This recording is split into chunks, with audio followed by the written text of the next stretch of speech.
your thoughts on all this? So, I want to know if this inquiry is going to cover not just direct deaths from COVID, but the effects on people's health, and deaths from other things. So, my mum passed away just over 2 months ago, and that was due to a number of things. My mum was long-term ill, but my mum should have had a lot more time than she did. So, my mum had to go to one hospital down south, but they were in a very, very reduced capacity. We couldn't get down because obviously we're fear of COVID, couldn't travel, all that kind of stuff. And so she missed many appointments. And so, even things that were affecting mum's health were missed. My mum's health died, and it was just a sudden Tuesday. My mum passed away. No, but no one in my family expected that. Like, absolutely, When was this? When during the pandemic did this happen? So this was, my mum died on March the 16th, so not that long ago. Yeah, it really is. And at the moment, I can't get any answers. It's all different answers from, many different people. But I have been told that if my mum did get treatment, she would have lived longer. So for me to hear that, so soon after my mum passed, is horrendous, absolutely horrendous, and it's so hard to stomach, and it's so hard to deal with that with my family, because Of course it is. Of course it is. To know that there might be more time had the unity. it would have been, I think this year, and it's everything else because I remember this year in August, and I understand that it's been a horrific year for everybody, but from just 9 days before my mum passed away, we were in A&E, and we were sent home, and we were told that they didn't have the capacity to run the tests my mum needed. She needed a heart scan, and they said it's not our responsibility at this moment in time because of COVID, because of the pressures they were under. And 5 days later, my mum passed away, and no one can give me any answers as to why that happened. But you know what? It's because of COVID. It's because, as I said, they were, under obligation to do that because of, the way that. And is your worry, Connor, and massive regret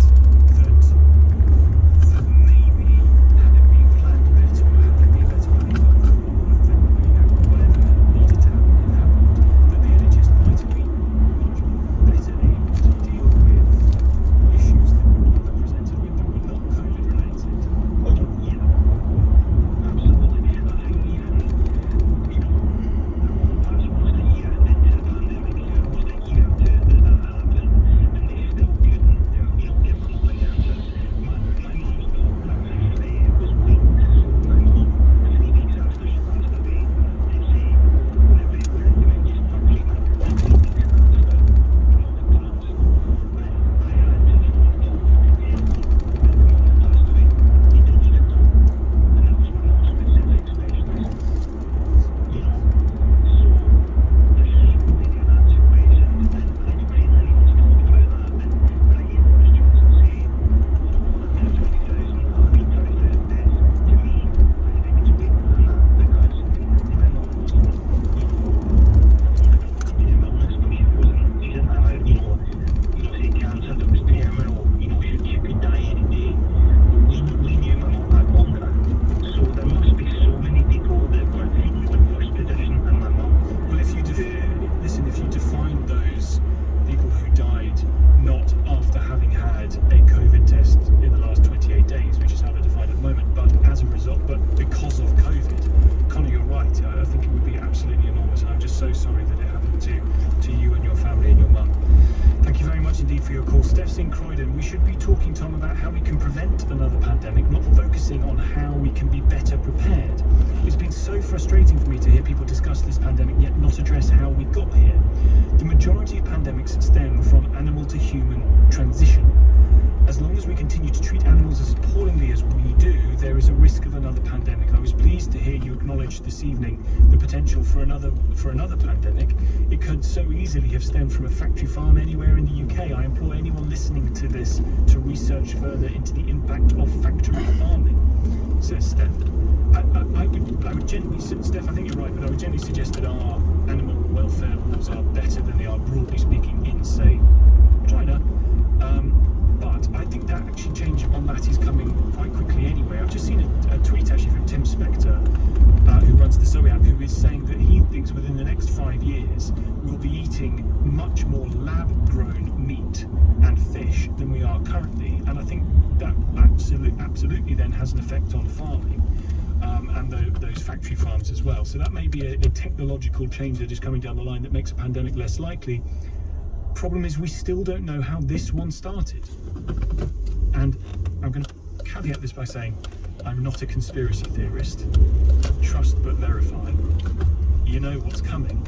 We don't know where this came from, and there are a number of people now who are speaking very loudly with eminent qualifications, like the former CDC in the United States, who says lab leak. And until we know the answer to that question, I think all options should be kept on the table with regards to where this came from. John's in Hornchurch. Hiya, John. How you doing, Tom? Good, sir. First of all, I just want to say my condolences to your previous caller. It was definitely heart-touching, and it's noisy.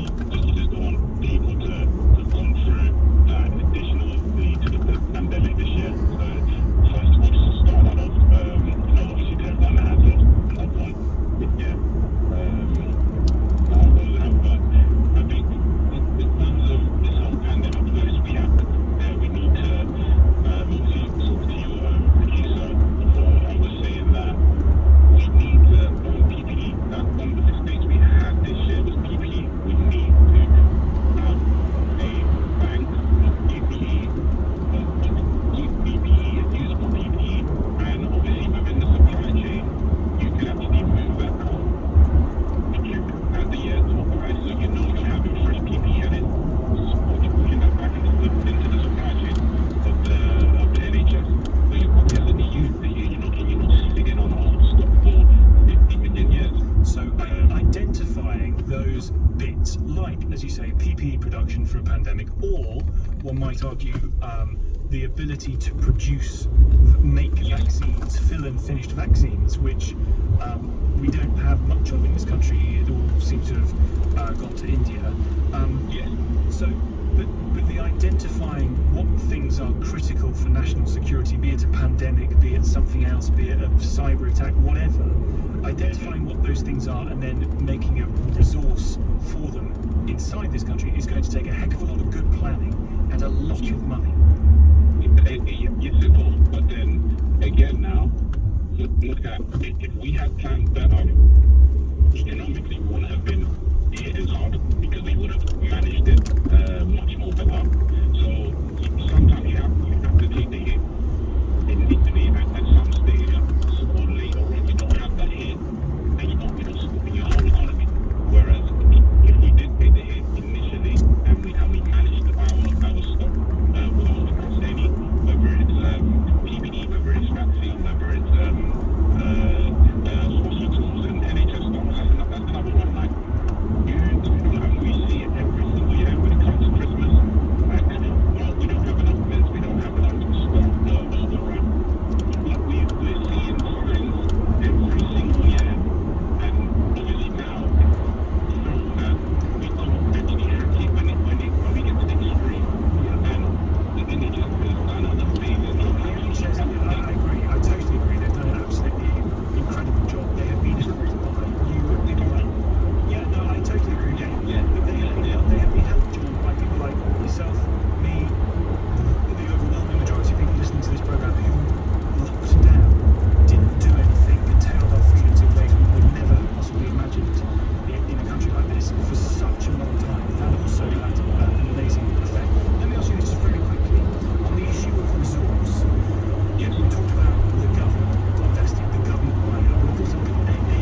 So 60973. More of your calls in a few moments' time. Our COVID report to follow too. Tom Swarbrick here, 6:34. News headlines. Thomas Wallace.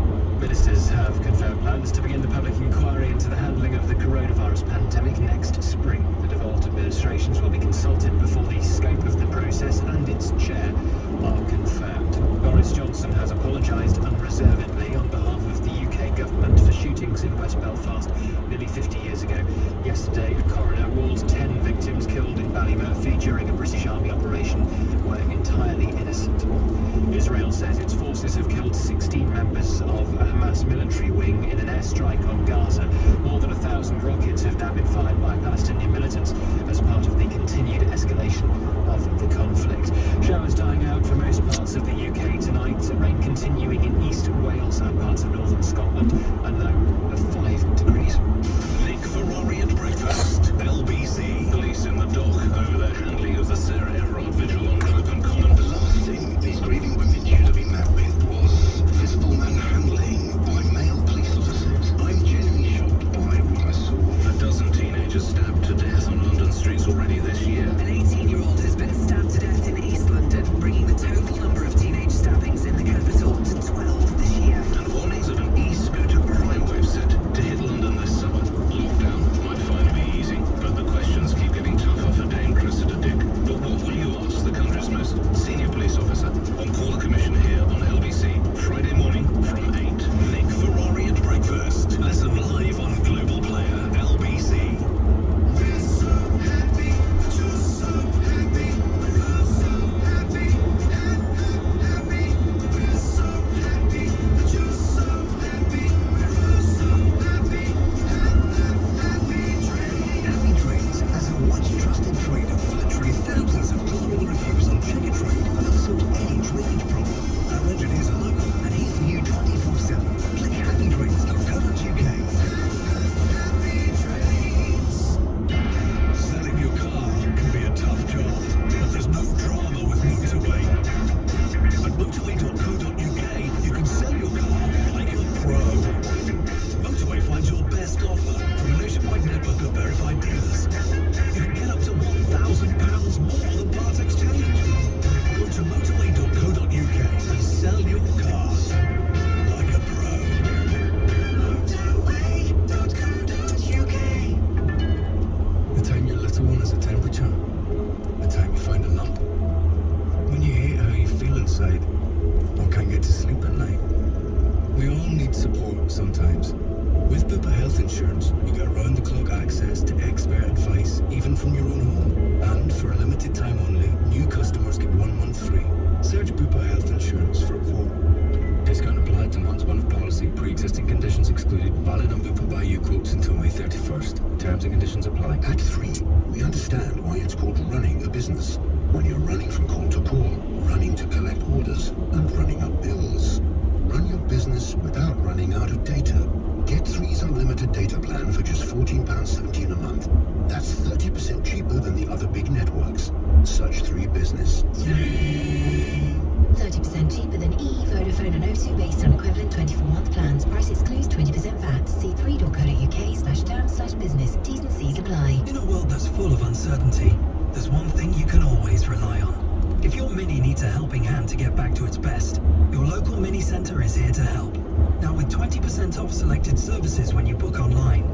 Ensure any repairs are carried out using genuine Mini parts that come with a 2-year warranty. And rest assured we follow the latest government guidelines on sanitisation. You can be certain that your Mini is ready for the road ahead. Search Mini Service to book at your local Mini Centre today. T's and C's apply. Participating retailers only. Offer for online pre-booked and listed services completed before 18th of June. Not applicable for bookings made by mobile app. Offer may be withdrawn at any time. Tom Swarbrick on LBC. Call 0345 6060 973. More of your calls in a few moments on the COVID inquiry that has been launched. But at 6:38, let's bring you up to speed with everything COVID related with LBC's Phil McDonald.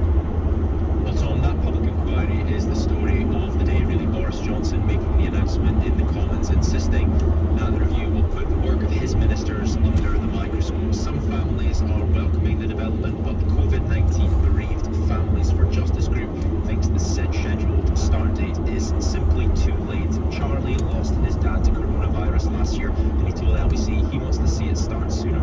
We cannot go through another winter and possibly a third wave. We need this statutory inquiry this summer. No more dithering. Let's get this done. We need to save lives. Now, the big report has come out today, and it's concluded that the World Health Organization should have moved to declare an international emergency over coronavirus earlier. An independent panel found serious failures in the global response to the pandemic. It says individual countries' decisions to delay introducing tougher controls cost millions of lives. Now, the latest data shows case rates in the UK have returned to levels last seen around 8 months ago. There's no doubt that the situation is improving, but some areas are still wrestling with high case numbers and local outbreaks. Arawash in Derbyshire currently has the highest case rate in anywhere in the UK, with 201.1 cases per 100,000, and there's a significant outbreak in Murray in the north of Scotland, with 90 new cases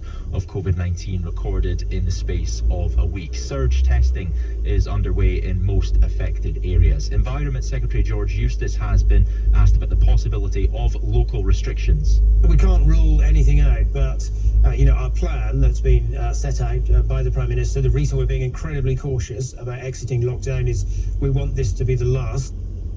We've got the daily coronavirus figures for the UK through. A further 11 people have died within 28 days of testing positive for COVID-19, with another 2,284 confirmed cases. And on the vaccine front, around 1 million people aged 38 and 39 will be invited to book a jab in England from tomorrow morning in the next phase of the rollout. LBC's Phil McDonald with your COVID report. Tell you what, there's a separate inquiry into WHO in general. I would have thought that decision about not declaring a pandemic early enough, that's just the start of it for them. Vance is in Regent's Park. Hi, Vance. Hello, Tom. I've been following COVID very, very closely, literally on a daily basis since it started, for two reasons. First of all, I'm a professional medical historian, and I'm writing up my own version of, COVID. The other is that I was already a cancer patient before COVID hit, and as COVID hit us, my scans and my surgery were repeatedly postponed. The hospital in London, with which I was very pleased overall, nonetheless dithered over my appointments because they had such staff shortages, and they couldn't guarantee that COVID wasn't in the hospital already. Can I ask you, Vance, then, so what, in your own, as a medical historian and doing your own version of the Chilcot inquiry, what have you learned from it? What have you decided was going so wrong in the early days that led to the decisions that we got? Well, the first thing that really went wrong was that we delayed in lockdown. Indeed, we delayed in taking it seriously. If you look at the history of pandemics generally, right from the 14th century, the first lesson is as soon as you see any sign of it coming in any other country, you immediately take action. You immediately sound the alarm. If the World Health Organization, though, was saying, as they were, that there's no evidence of human-to-human transmission of this thing, which is what they said, I'll get this wrong, but I think it was the early mid-part of February, no human-to-human transmission. And we know that at that time it was then spreading to countries outside of China and Asia, and was possibly hopping over into parts of Northern Europe. Do you really think that the Prime Minister of the day or the Health Secretary of the day or whomever will have said, right, you need to stop going to work now? Yes, if you look at what Taiwan did, if you look at what Taiwan did, okay, as soon as they heard about what was happening in Wuhan, they dispatched a team of 6 medics to Wuhan to see for themselves what was happening. They came back after 4 days and advised immediate lockdown of the whole of Taiwan and emergency measures, PPE and everything like that. And because their vice president was an epidemiologist himself, okay, at the very top of government, they had an appreciation of how serious this was going to be. What strikes me though, Vance, sorry to cut you off, but what strikes me though is that we have good epidemiologists, people who spend their lives looking at this stuff and trying to understand this stuff. And it has to be said that in March 2020, you look at the videos with good friend of the Late Night Show with Tom Swarbrick programme, Dr. Jenny Harries, Deputy Chief Medical Officer, saying no need to cancel mass gatherings, masks are not necessary, in fact they could make things worse, we don't think we need to test in the way that they do in South Korea, we don't think we need to lock the borders even as Israel and, as you say, Vance, Taiwan was locking down. How did we come to make those decisions? What science did we get differently as compared to Taiwan and Israel and South Korea? Why did we decide on this course of action based on the science and they did other things?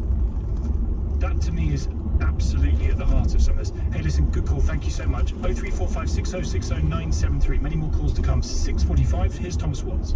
The government has confirmed a public inquiry into the handling of the coronavirus pandemic will begin next spring. People aged 38 and 39 in England will be invited to book their COVID-19 vaccination from tomorrow morning. A Hamas commander is believed to have been killed in new Israeli airstrikes on Gaza. Rain in northern Scotland and East Wales tonight, largely dry elsewhere, a low of 5 degrees. LBC Travel, I'm Dave Goff. The recuse in Glasgow on the M74. There's a lane closed both ways because of an accident at junction 3 for Carlisle. There are long delays in Cheshire. The M6 southbound remains closed between junction 20 for the M56 and junction 19 for Knutsford because of an accident. It is very slow on the M25 clockwise at junction 25 for Enfield. A car's broken down on the exit slip road. In London, there are delays in New Cross. The A20 Amersham Road eastbound is shut at Lewisham Way because of a police investigation. On the trains, East Midlands Railway services are suspended between St Pancras and Bedford because of an investigation, so Thameslink services are also affected. And because of the safety checks, Great Western Railway, London North Eastern Railway and Trans-Pennine Express continue to run to a reduced service. Coming up at 7,